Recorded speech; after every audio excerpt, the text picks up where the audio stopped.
기묘자여 모사여 전능하신 하나님이여 영존하시는 아버지라 평강의 왕이라 할 것이라고 예언을 했습니다.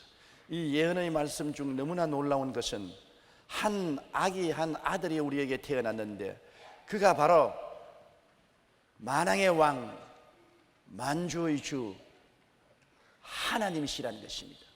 여러분 누가 이 말을 믿어주겠습니까? 하나님이 핏덩어리 어린 아기로 어머니 뱃속에 10달 동안 자라서 태어났다는 것입니다. 그 아기가 바로 전능하신 하나님이요 영존하시는 아버지요 평강의 왕이라고 했으니 인간의 상상을 완전히 초월한 하나님의 기적이 아니할 수 없는 것입니다. 그리고 그 아기 그 아들이 우리에게는 광풍을 피하는 곳, 폭우를 가려우는 곳이 될 것이고 마른 땅에 냇물 같고 곤비한 땅에 큰 바위 그늘이 되신다고 말씀을 했었습니다. 첫째로 그리스도에서 오신 그 아기 그 아들은 우리에게 광풍을 피하는 곳이 될 것이라고 말한 것입니다. 우리는 광풍이라고 말하면 갈릴리 바다에 풍파가 일어났던 것을 기억합니다. 예수님이 제 아들과 더불어 배를 타시고 갈릴리 호수를 건너가시는 중에 큰 풍랑이 일어났었습니다. 배가 침몰할 직전에 도달했습니다. 제 아들은 아비규환의 절망에 처했습니다. 인간의 힘으로 아무리 노를 젓고 배를 바로 잡으려고 해도 할 수가 없습니다. 인간의 능력을 초월한 거대한 풍랑이었습니다. 그때 주무시는 예수님을 깨우시니 예수님이 일어나셔서 바람과 파도를 꾸짖으시니 즉시로 잠잠해지고 말았습니다. 마가복음 4장 39절에 예수께서 깨어 바람을 꾸짖으시며 바라들어 이르시되 잠잠하라 고요하라 하시니 바람이 그치고 아주 잔잔해지더라. 이게 얼마나 놀라운 일인 것입니까? 자연이 주님의 명령에 순종한 놀라운 사건인 것입니다. 이처럼 주님은 상징적으로 이 사건을 통해서 우리 인생의 광풍을 잠잠케 하시는 하나님이시라는 것을 증명하신 것입니다. 아담이 에덴에서 타락한 이후로 우리에게 3대 재앙의 광풍을 몰고 온 것입니다. 인간은 어머니 뱃속에 잉태될 때부터 재앙의 세계 속에 잉태된 것입니다. 태어날 때부터 벌써 3대 재앙의 광풍에 휘말려 태어난 것입니다. 인간은 죄악의 광풍을 맞아서 영원히 파멸에 처해 있는 것입니다.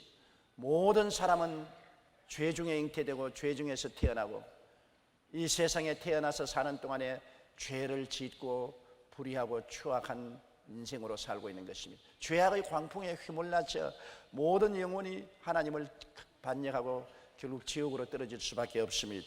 이사야 38장 15절에는 내 영혼의 고통으로 말미암아 내가 종신토록 방황한다고 말한 것입니다.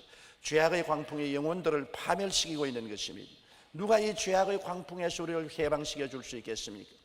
저주의 광풍이 삶을 황폐케 합니다. 아담과 하와의 자신으로 태어난 사람들은 모두 다 저주의 광풍에 휩쓸려가는 초계와 같은 것입니다. 잠언서 1장 27절에 너희의 두려움이 광풍같이 임하겠고 너희의 재앙이 폭풍같이 이르겠고 너희에게 근심과 슬픔이 임하리라. 두려움과 재앙과 근심과 슬픔이 광풍과 폭풍처럼 우리를 휘몰아쳐가는 것입니다. 우리는 항상 이 광풍과 폭풍에 시달리고 고통을 당하고 있는 것입니다. 그게 죽음의 광풍이 절망을 가져오는 것입니다. 사람은 태어나서 살다가 병들고 죽게 되는 것입니다. 늙지 않고 살면 얼마나 좋겠습니까? 그러나 태어난 사람은 늙고 병들고 죽습니다. 죽음의 이 광풍에 아무도 피해 나갈 사람은 없는 것입니다. 에스겔 18장 4절은 범죄하는 그 영혼은 죽으리라고 말했으며 로마서 7장 24절에 오라 나는 공고한 사람이로다 이 사망의 몸에서 누가 나를 건져내라고 바울은 탄식한 것입니다. 아무도 이 죄악의 광풍, 저주의 광풍, 죽음의 광풍을 이길 수가 없습니다. 갈릴리 호수를 건너던 제자들이 풍랑을 만나서 파멸 직전에 이른 것처럼 오늘 모든 사람들은 눈앞에 파멸을 보고 사는 것입니다. 죄악의 풍랑에 시달리고 저주의 광풍에 휘몰아치고 죽음의 광풍으로 파멸을 당하고 마는 것입니다. 누가 이 비참한 광풍과 풍랑에서 우리를 건져줄 수 있겠습니까? 십자가 그늘 밑에 들어가면 삶의 광풍을 피할 수가 있는 것입니다. 예수님은 광풍을 피하는 곳이 될 것이라고 성경에 말한 것입니다. 골로새 1장 13절로 14절에 그가 우리를 흑암의 권세에서 건져내사 그의 사랑의 아들의 나라로 옮기셨으니 그 아들 안에서 우리가 속량고 죄사함을 받았다고 말한 것입니다. 예수님께서 십자가에서 이 모든 광풍을 홀로 맞았던 것입니다. 우리 인류 공동체의 대표자로서 인류를 위해서 십자가에 올라가서 죄악의 광풍을 맞아 몸짓고 피 흘렸었으며 저주의 광풍을 맞아 나무에 매달렸었으며 죽음의 광풍을 맞아 무덤에 들어가서 사흘 동안 계셨습니다. 주님은 죄악과 저주와 죽음을 한 몸에 걸머지시고 몸짓고 피 흘려 고통과 괴로움을 당하시고 사흘 만에 부활하사 승리해버리고 말한 것입니다. 그리스도는 이 광풍을 잠재워버리고 말한 것입니다. 갈릴리 풍랑을 잠재우신 예수님은 인류에게 다가온 3대 재앙의 광풍을 영원히 잠재워버리고 말한 것입니다. 예수님께서 내가 다 이루었다고 외치실 때 광풍은 요란한 소리를 그치고 잠잠해져 버리고 말한 것입니다. 우리가 찬송가 471장을 볼지라도 십자가 그늘 밑에 나 쉬기 원하네 저 햇빛 심이 쬐이고 또 짐이 무거워 이 광야 같은 세상에 늘 방황할 때 주 십자가의 그늘에 내 쉴 곳 찾았네. 십자가의 그늘 밑에 들어오면 광풍은 잠들고 휴식을 얻게 되는 것입니다. 그렇기 때문에 십자가 없이 인간은 광풍을 피할 수가 없습니다. 어느 곳에 가나 풍랑에 시달리고 고통을 당하고 있는 것이 인생의 실상인 것입니다. 예수님은 그러한 사람들을 향해서 수고하고 무거운 짐진 자들은 다 내게로 오라 내가 너를 쉬게 하겠다고 말한 것입니다. 예수님이 우리는 광풍에서 피하는 피난처가 되는 것입니다. 저는 우리의 피난처요 요새요 의리하는 하나님이 되시는 것입니다. 우리를 새 사냥꾼의 올무에서와 극한 연병에서 건져주시는 것입니다. 이 예수님이 우리의 광풍을 피하는 곳입니다. 바로 예수님이라는 인격적인 하나님의 아들이 우리에게 광풍을 피하는 곳이 되는 것입니다. 예수님을 구주로 모시고 만나면 우리의 생애 속에 다가오는 광풍은 모두 다 잠재워져 버리고 말 것인 것입니다. 둘째로 이 예수 그리스도는 폭우를 가리우는 곳이 될 것이라고 말한 것입니다. 폭우는 하늘에서 쏟아지는 비임인 것입니다. 이는 바로 하나님의 심판을 뜻하시는 것입니다. 하나님의 심판이 하늘에서 땅에 쏟아지는 것입니다. 폭우가 가져오는 홍수는 삶의 터전을 휩쓸어 가지 않습니까? 불은 타고 나면 젓갈 숟가락이도 남지만은 홍수가 휩쓸어 가는 곳에는 젓갈 숟갈도 남지 않습니다. 맑게 썰어가 버리고 마는 것입니다. 시편 90편 5절에 주께서 그들을 홍수처럼 썰어 가시나이다. 그들은 잠깐 자는 것 같으며 아침에 도는 풀 같은 일이라고 인간을 탄식한 것입니다. 하나님의 폭우가 내려오면 우리는 그 폭우를 감당할 수 없습니다. 폭우는 하늘에서 쏟아지는 비록 하나님의 심판을 뜻합니다. 여름 폭우가 가져오는 홍수는 이처럼 우리의 삶의 터전을 휩쓸어 가듯이 하나님의 심판이 하늘에서 내려오면 인간은 송두리째 사라져버리고 마는 것입니다. 소돔과 고모라의 심판을 보십시오. 소돔과 고모라가 음란하고 부패하고 방탕하여 하나님을 거역할 때 하나님께서 하늘에서 유황비를 비와 같이 쏟아지게 해서 파멸시켜버리고 말한 것입니다. 유다서 1장 7절에 소돔과 고모라와 그 이웃 도시들도 그들과 같은 행동으로 음란하며 다른 육체를 따라가다가 영원한 불의 형벌을 받음으로 거울이 되었다고 말했습니다.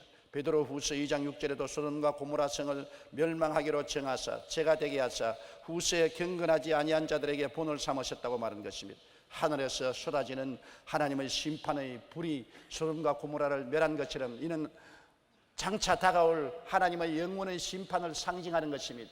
장차 주를 거역하는 사람들, 거역하는 세상의 정치, 경제, 교육, 문화, 군사, 산업 모든 전반에 걸쳐 불의 심판을 받을 것입니다. 하늘이 큰 소리로 떠나가고 땅이 열렬한 불에 녹을 것이라고 말하는 것입니다.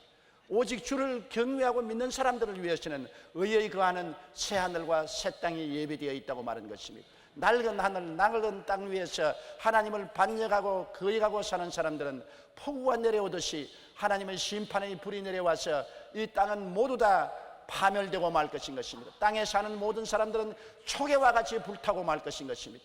세계 역사는 종말을 향하여 달려가고 있으며 인간은 파멸과 심판의 불을 향해서 달려가고 있는 것입니다. 그리스도에게 피하지 아니하면 이 폭우를 가리울 자가 없는 것입니다. 어떠한 인간의 종교도 수양과 도덕도 폭우를 가리울 수는 없습니다. 하나님의 심판의 폭우를 가리울 자는 하나님의 아들 예수 그리스도밖에 없는 것입니다.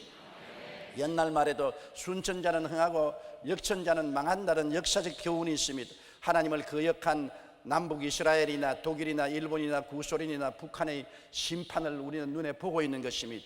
신명기 5장 29절에 그들이 항상 이 같은 마음을 품어 나를 경외하며 내 모든 명령을 지켜서 그들과 그 자손의 영원히 복을 받기를 원한다고 말한 것입니다. 하나님을 순종해서 복 받기를 하나님은 원하시지, 하나님을 거역해서 심판받기를 하나님은 원하지 아니하시는 것입니다. 말라기 4장 1절에 보라, 용광로 불같은 날이 이르리니 교만한 자와 악을 행하는 자는 다 지푸라기 같을 것이라. 그 이르는 날에 그들을 살라 그 뿌리와 가지를 남기지 아니할 것이라. 순천자는 흥하고 역천자는 망하는 하나님의 심판이 임할 것을 말하는 것입니다. 우리의 이 심판을 예수님이 십자가에서 대신 짊어진 것입니다. 십자가상에 쏟아진 하나님의 진노의 심판을 예수님 홀로 당하신 것입니다.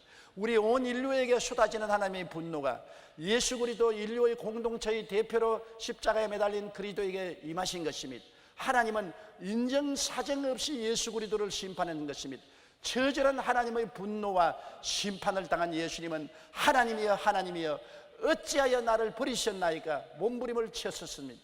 예수님이 당한 고난은 우리의 상상으로 청량할 수 없습니다. 영원히 깨달을 수 없을 것입니다. 예수님의 당한 고난의 높이와 깊이와 그 넓이는 인류가 상상할 수 없을 정도일 것입니다.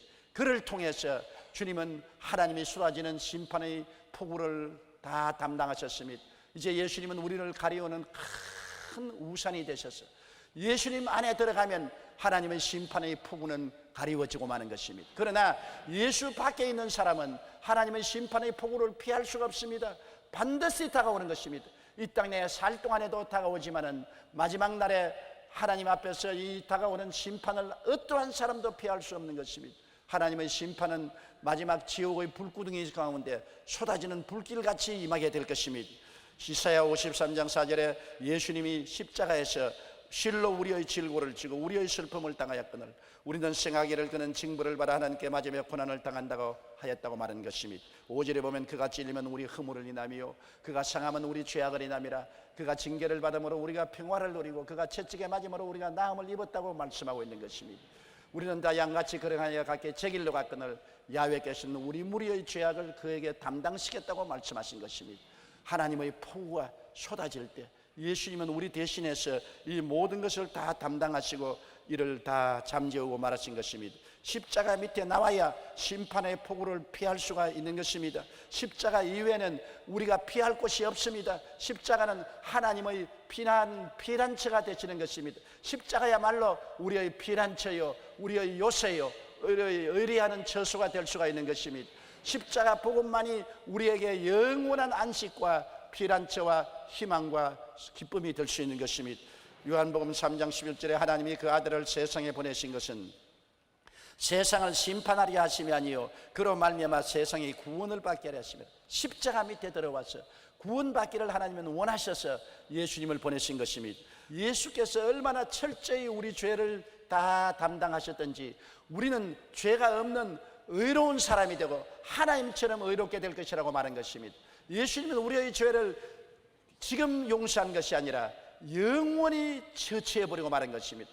영원한 한 제사를 통해서 주님은 우리의 죄를 영원히 청산해버리고 말한 것입니다.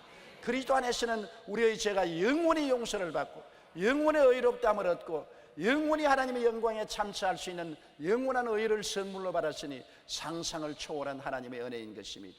이 그리스도의 십자가가 우리에게 진노의 폭우를 가려 주시고 우리에게 용서와 의와 영원한 영광을 허락해 주시는 하나님의 은총이 되는 것입니다. 이 땅은 여러분 마른 땅과 같은 삶이 되어가고 마는 것입니다. 셋째로 예수님께서는 우리에게는 마른 땅에 냇물 같은 사람이 될 것이라고 말한 것입니다. 여러분 이 세상은 점점 사막화 되어가고 있는 것입니다. 지금 지구는 점점 사막화 되어가고 있습니다. 중국은 전 국토의 18%가 사막화 되었습니다. 베이징은 베이징 북쪽에 있는 사막이 계속 남진하고 있어 20-30년 후면 베이징이 모래에 파묻힐지도 모른다는 우려를 하고 있습니다. 이제 2008년 올림픽에 대비해 베이징시 당국은 녹지대 건설 등을 통해 사막화를 막으려고 애를 쓰고 있지만 매년 봄마다 30만 톤가량의 모래와 흙먼지가 날라와 올림픽 개최의 성공 여부가 황사에 달렸다는 전망이 나올 정도로 사막화로 인한 황사 문제는 심각합니다. 또 고비 사막의 모래와 소금기가 바람에 실려 중국과 한국, 심지어 미국 서부 해안까지 영향을 주고 있는 것입니다. 오늘날 사막화는 전 세계를 급속하게 확산하며 메마른 지형과 기후를 확대시켜 사람이 살만한 터전을 더욱 줄이고 환경적으로 큰 문제를 일으키며 세계적인 위기를 안겨주고 있는 것입니다. 그게 사막을 막을 수 있는 것은 물이 필요합니다.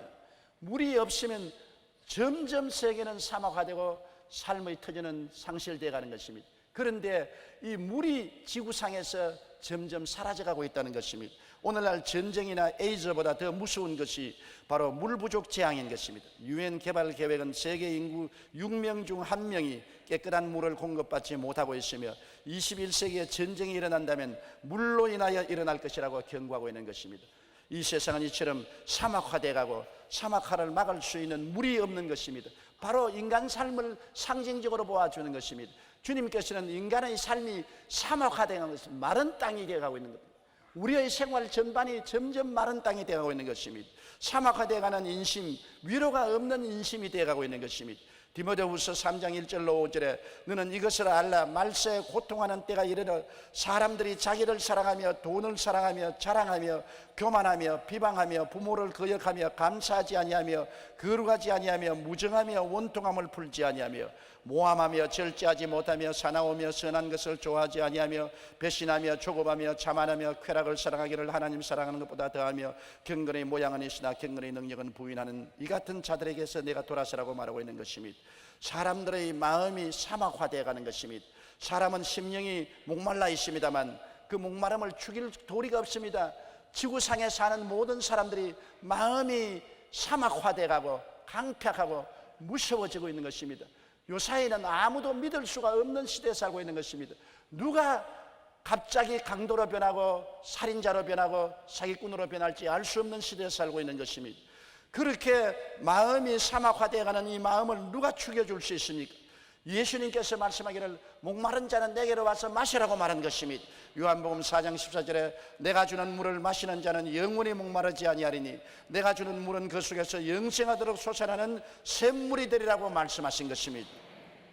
요한복음 7장 38절에 나를 믿는 자는 성경의 이름과 같이 그 배에서 생수의 강이 흘러나리라. 마음의 사막화를 물된 동산으로 만들 수 있는 길은 하나님의 아들 예수님께 나가는 길밖에 없습니다.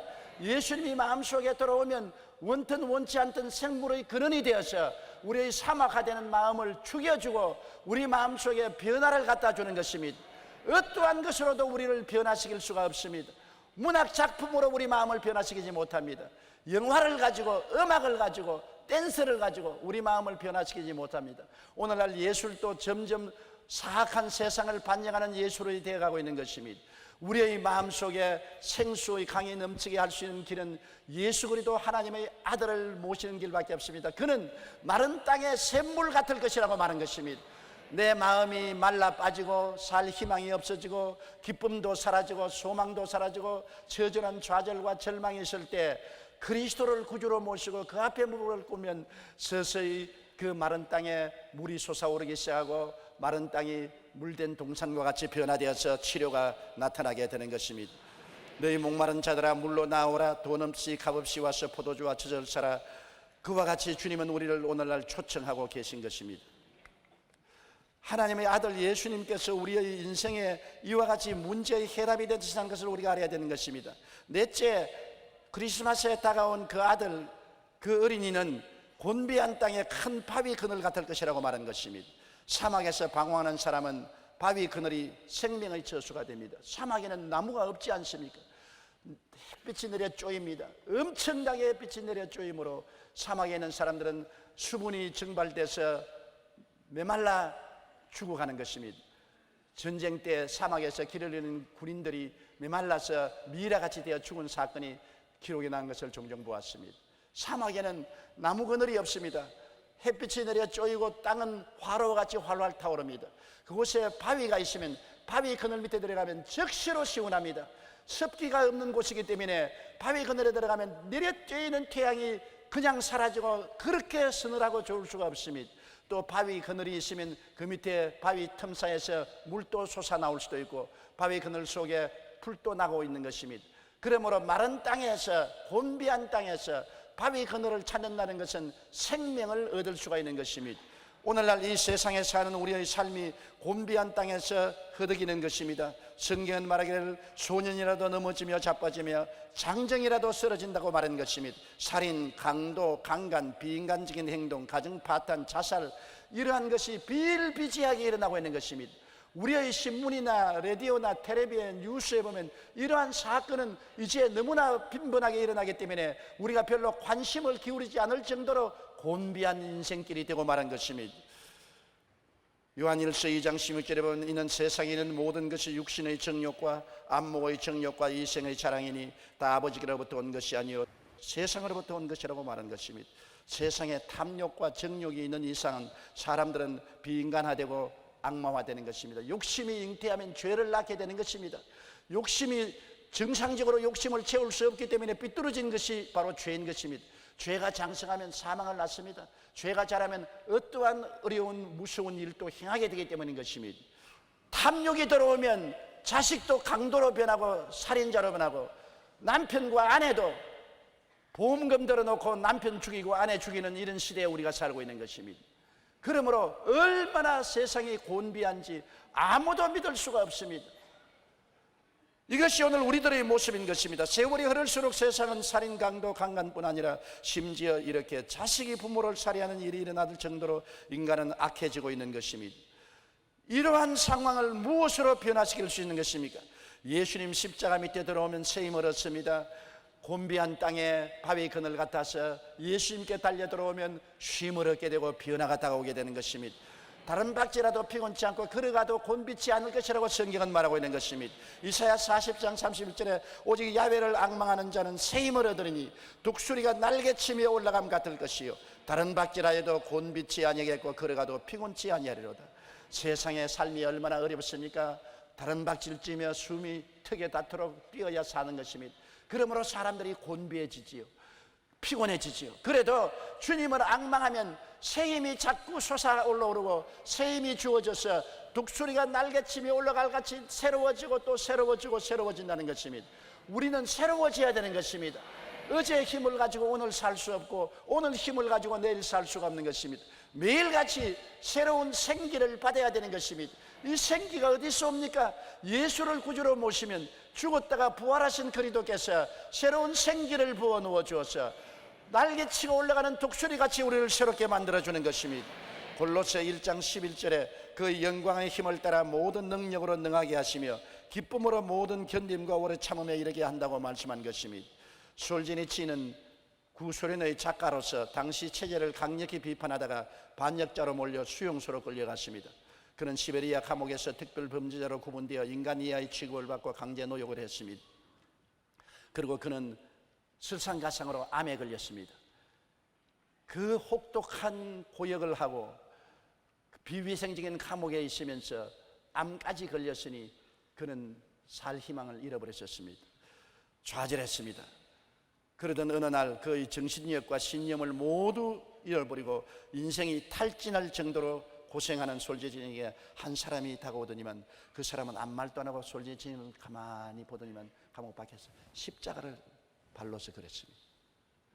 그리고 십자가를 바르고 고개를 끄덕끄덕하고 지나가 버렸습니다. 사람인지 천사인지 알 수가 없습니다. 그 사람은 바닥에 십자가를 그어주며 그것을 바라보라고 한 후 사라졌는데 솔제니치인이 그 사나이가 바닥에 그어준 십자가를 바라보는 순간 알지 못하는 힘이 마음속에 솟구쳐 오르기 시작한 것입니다. 완전히 인생을 버리고 탈진한 그에게 십자가를 바라보자 그의 마음속에 십자가에 못 박여 자기 몸을 위해서 몸짓고 피 흘려 죽어서 부활하신 예수 그리스도의 형상이 마음속에 다가오면서 그리스도가 새로운 생기와 힘을 솔제니치 마음속에 솟구치게 한 것입니다.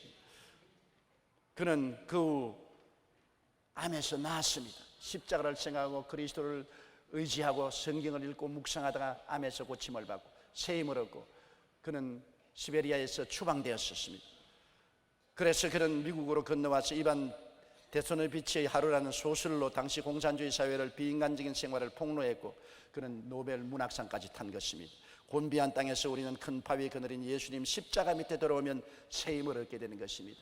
십자가 그늘 밑에 들어와야 우리가 참 힘을 얻을 수 있는 것입니다. 그는 광풍을 피하는 곳이 되고 폭우를 가리우는 곳이 되고 곤비한 땅에 큰 바위 그늘같이 되고 시냇물같이 되어서 우리의 영혼이 잘되고 범사에 잘되며 강건하고 생명을 얻되 넘치게 얻게 하는 위대한 기적을 베풀어 주시는 것입니다. 오늘 인간은 구원과 은혜를 얻기 위하여 무엇을 행할까를 생각합니다. 그러나 성경에는 구원과 은혜는 인간 행위가 아닌 만남을 통하여 이루어진다고 말씀하고 있는 것입니다. 크리스마스 때 이 땅에 찾아오신 하나님의 아들 예수 그리스도를 만나고 믿음으로 구원과 은혜를 받을 수가 있는 것입니다. 그리스도를 깨닫고 믿는다는 것은 삶의 최고의 행복이요 축복인 것입니다.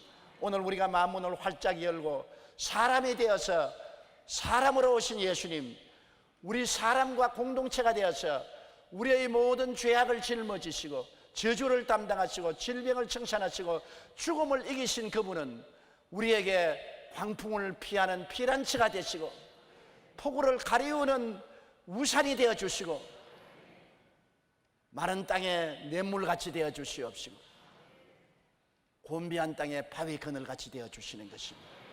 그 예수 그리스도의 품에 안기면 우리는 새로운 인생이 됩니다. 누구든지 그리스도 안에 있으면 새로운 피조물이라 이전 것은 지나가시니 보라 새 것이 되었도다.